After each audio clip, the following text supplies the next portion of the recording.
start off my foundation routine, what I do is I take my favorite moisturizer, which is the Neutrogena Oil-Free Moisture. And this has an SPF in it. It's a pretty low SPF, but it's still good to protect your skin, even in winter. Like, people think that they don't need like sunscreen or anything like that in the winter, but you still definitely need to protect your skin from UV light and things like that. So it's always good to have at least a moisturizer, if not a foundation as well, that has SPF. Now I'm going to take my Revlon Photo Ready foundation, and it's in 001, if it focuses, which it's not going to. There you go, that's good enough. It's in 001, which is Ivory. And I really like this foundation because it gives a dewy finish to my skin. So it has little light reflecting particles in it. I just take a really kind of small dab of it, actually. It's like half of a pump, and kind of load up my foundation brush with it. And just sort of dot it all over my face.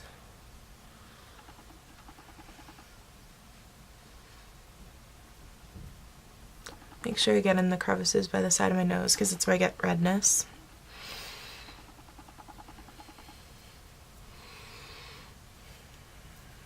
And a little bit underneath my eyes as well.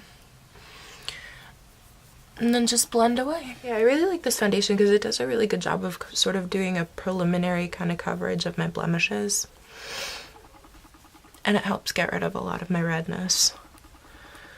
But it still kind of lets my freckles show through, so I like my freckles. Like, a lot of people are like so anti-freckle, or, you know, really want to cover up their freckles, but I really quite enjoy my freckles. I don't know why, maybe that's weird, but I don't know. They're unique. They give me personality. And my sort of philosophy with anything like having to do with makeup, whether it's just skin or, you know, anything like that, eyebrows, whatever, work with what you have, because you have what you have. And if you overplug your eyebrows or put too much product on your skin, it's going to be obvious and it's going to look silly. So work with what you have, enjoy what you have. And the next thing I'm going to do to help cover up my blemishes is take the Covergirl and Olay Simply Ageless Concealer. This is actually supposedly like an eye concealer, under eye concealer, but I actually like it for my blemishes, and I'm going to show you guys a new product that I just got like a few days ago, which I'm in love with already, that I use for my under eye circles, because I used to use this for my under eye circles, and it works fine, it works fantastic, but I use a different product now. So this is I use for my blemishes, and I actually use an e.l.f. Crease brush, I think it's called, blending eye brush, but it's like a crease brush, and I use this to apply it, and I find that I get a lot better of an application when I use this, so pretty cool. That's one of my other philosophies about makeup. I feel like this is a makeup philosophy video as well as a foundation routine, but that's one of my other philosophies about makeup too, is that you don't have to use things like for what they're determined for. That was an air quote, by the way, you couldn't really tell. There you go. But you don't really have to use things for what they're determined for necessarily. Like, this is an eye brush and I'm using it as a concealer brush, or if you want to use like under eye concealer as a blemish concealer, if it works, use it. You can use eyeshadows as highlighters for your face. You can do a whole bunch of different things. You can use lipstick as a cheek stain, which I do all the time. So yeah, I'm just using this to go in and kind of cover up my blemishes, and just sort of using circular motions to cover it and blend it into the skin.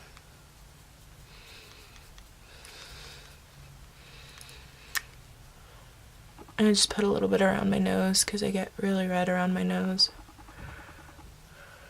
And again, just kind of tiny circular motions to blend it in. Okay, so now my skin is really nicely concealed, with the exception of my under eyes. So I'm going to take the Maybelline Instant Age Rewind Eraser Dark Circles. Eraser for Dark Circles, it should say, I think, but that's what it says. And I'm just going to take this and roll it underneath my eyes. You have to twist it to get the product up, but I already did that. I'm just sort of going to pop that messily underneath my eyes, and I'll go back and blend it in a second. This stuff is awesome. I love it.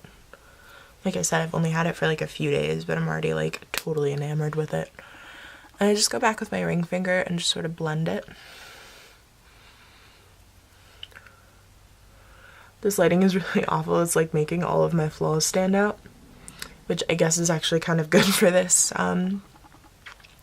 purpose, for this video, but it's making my dark circles look really quite apparent, and they're not in real life, at least I don't think so. I'm just gonna actually take this same concealer and dot it on that one little blemish that I missed up there. So just last but not least, I'm taking my Maybelline Dream Matte Powder with a big powder brush. This is by Sigma. It's the F30, and just sort of gently dabbing the brush into the powder and working that all over my face. Like I said before, the foundation that I use, the Photo Ready, has like these light refracting particles in it. So even when you put this mattifying powder over your face, it's still going to kind of come through a little bit. So it's not going to take away all the dewiness, just make it look a little less shiny. So there you have it. That is my complete foundation and concealer routine. I think it does a really pretty good job of concealing any blemishes that I want hidden, or, you know, any redness that I have, or my dark circles as well. And that sort of leads me to my last little makeup philosophy that I'm going to share with you today. I wasn't planning on turning it into a makeup philosophy video, but heck, why not? It only takes me about like 5 minutes or so to do this whole routine. It took a little bit longer today because I was explaining everything while I was doing it. But to some people, 5 minutes might seem like a lot, but to me, you know, I could spend even more time on it if I wanted to, and some days I do if I'm really taking my time. But I think that your skin is probably your most important thing. Like, you can have the most gorgeous eye makeup on and people aren't going to notice it if your skin is like so red and you have a lot of acne, and, you know, you have really dark circles. So, I mean, spend the most time on your skin, because the most beautiful thing you can do to yourself, the most prominent thing that you can do to make yourself look beautiful, is give yourself a really good canvas to work with when you're applying your makeup, and not let anything else detract from the beautiful work that you do on your eyes or any beautiful colors that you put on your lips. So that's my personal opinion. Like, some people just totally disagree with me and say spend the most time in your eyes, but I mean, there are days where I just throw a little bit of shadow on my eyes and call it a day, as long as my skin looks good.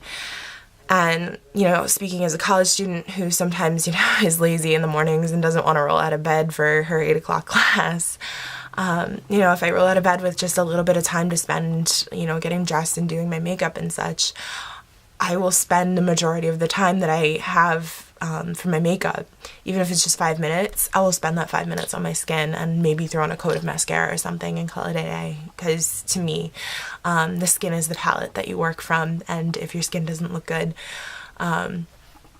it's not going to lend itself to the rest of your makeup and not do justice to the rest of the makeup that you put on your face. So spend the most time on your skin. That's my opinion anyway. So I hope that this video was helpful to some of you about you know, learning how to do foundation, or maybe some steps that you hadn't thought of that you could use, or tips and tricks that you can use in your own foundation and concealer application. So I hope this video was helpful, and I hope you all have a wonderful holiday. See ya.